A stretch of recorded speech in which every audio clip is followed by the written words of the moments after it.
नमस्कार दोस्तों, स्वागत है आपका स्टडी फॉर सिविल सर्विसेज में। इस वीडियो में आपको बताऊंगा धोला सदिया जो ब्रिज है, जो अभी पीएम मोदी जी ने इसका इनॉग्रेशन किया था, अभी शुभारंभ किया था 26 मई को। ये धोला सदिया लॉन्गेस्ट रिवर ब्रिज है इंडिया में अभी, और इसने जो बांद्रा वर्ली वाला जो ब्रिज था उससे भी शायद ये 3 किलोमीटर से भी ज्यादा है ये, और इसकी जो टोटल लेंथ है 9.15 किलोमीटर है टोटल। ये पहले मैं आपको बता देता हूँ डिटेल, फिर मैं मैप से समझाता हूँ कि एक्चुअली इसकी इंपॉर्टेंस क्या क्या है। और ये बहुत ज्यादा इंपॉर्टेंट है क्योंकि चाइना को भी क्यों मिर्ची लग रही है इससे, और क्यों इंडिया के जैसे नॉर्थ ईस्ट वाले रीजन के लिए, टूरिज्म के लिए काफी ज्यादा इंपॉर्टेंट है ये। तो ये पहली बात तो ये कि ये असम में बना हुआ है। धोला सदिया मतलब दोनों जगह है असम की, धोला साउथ में है और सदिया नॉर्थ में है, तो दोनों ही जगह असम में है। धोला से सदिया को कनेक्ट करते हुए ये ब्रिज बनाया गया, 9.15 किलोमीटर का है ये। Ministry of road and transport ने बनाया है। ये 2011 में इसका कंस्ट्रक्शन चालू हुआ था, बीओटी मॉडल पे, मतलब बिल्ट ऑपरेट ट्रांसफर मॉडल पे। और ये लोहित जो नदी है उसके ऊपर बना हुआ है। लोहित ब्रह्मपुत्र की ट्रिब्यूटरी नदी है। तो ये कुछ बेसिक बातें हो गई उसकी। और ये लॉन्गेस्ट रिवर ब्रिज है इंडिया में इस समय, 9.15 किलोमीटर का। टोटल इसकी एक्चुअल लेंथ 9.15 किलोमीटर है, लेकिन अगर टोटल इसकी लेंथ देखेंगे आप, जो साइड वाली एडजस्टेड रोड वाली मिला के 28 किलोमीटर के आसपास है।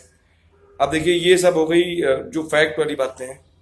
अब मैं बताता हूं कि मैप में क्या क्या इसकी इंपॉर्टेंस है, क्यों ये इंपॉर्टेंट है। देखिए,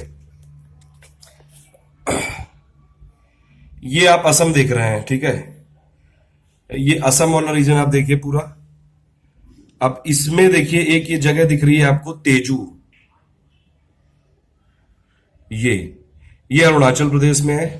और एक असम में आपको दिख रही होगी जगह, तिनसुकिया। कहां गई तिनसुकिया? ये तो तिनसुकिया से तेजू। अब देखिए, इसमें स्ट्रेटेजिक इंपॉर्टेंट क्यों क्यों है ये इस ब्रिज का, धोला सदिया का। तो ये जो धोला सदिया है ये कहां पे है? ये तिनसुकिया, ये है तिनसुकिया, और इसी के ऊपर इस जगह पे बनाया गया है। अब देखिए, ब्रह्मपुत्र की जो एक ट्रिब्यूटरी नदी है लोहित, जो मैंने बताया लोहित के ऊपर बना है।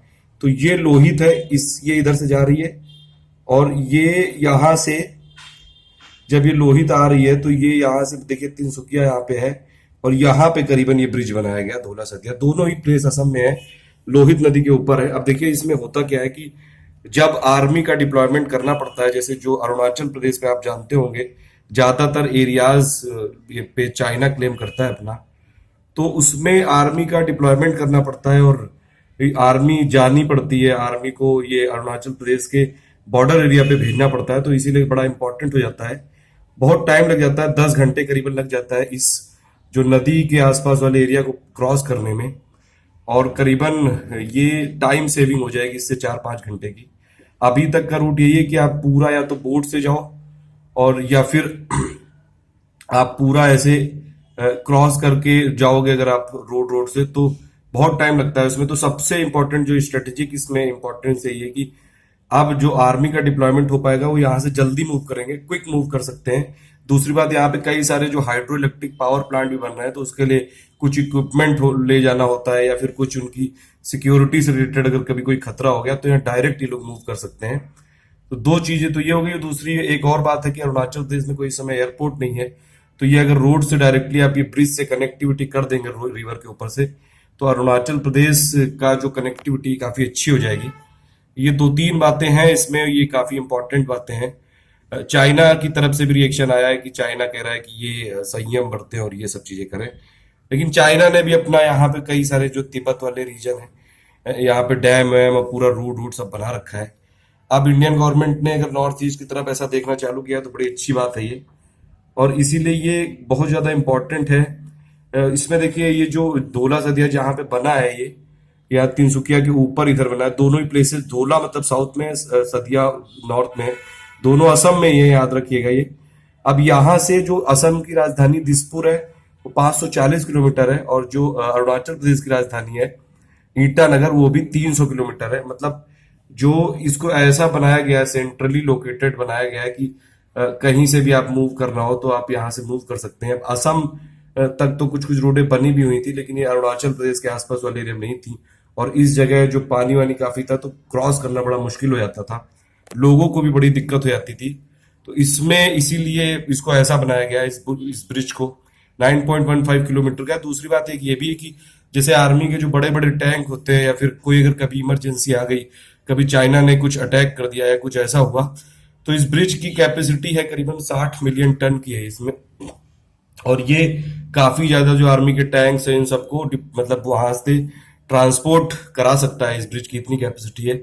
एक और चीज है कि नॉर्थ ईस्ट वाला जो रीजन है वो सीस्मिक जोन होता है, मतलब अर्थ क्वेक आने की पॉसिबिलिटी काफी ज्यादा होती है यहाँ पे। तो इस ब्रिज में इसीलिए इसको ऐसा बनाया गया है कि अर्थ क्वेक को ये झेल सकता है, भूकंप को झेल सकता है। 182 उसमें लगाए गए हैं इसमें, ये हर रोड में कई जगह पे, कि वो भूकंप को झेल सकें, अर्थक्वेक को सस्टेन कर सकें।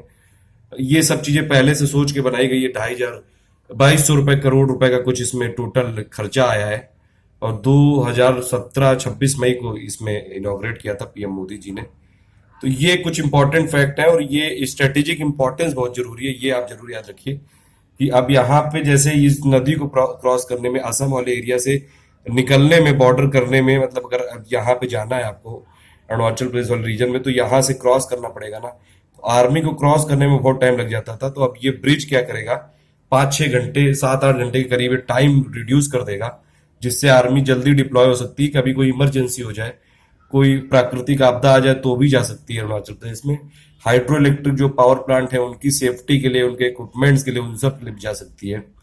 प्लस आर्मी का अगर कोई ऐसी जरूरत पड़ी कि टैंक वैंक अगर वहां पे डिप्लॉय करने पड़े, तो भी जा सकते हैं। अरुणाचल प्रदेश में ब्रिज की कनेक्टिविटी से टूरिज्म भी बढ़ सकता है वहां पे भी लोग आ सकते हैं। और देखिए अब टूरिज्म बढ़ेगा तो एम्प्लॉयमेंट की भी अपॉर्चुनिटी बढ़ती है। तो ऐसे आप लिंक कर करके बहुत सारी चीजें इसमें लिख सकते हैं।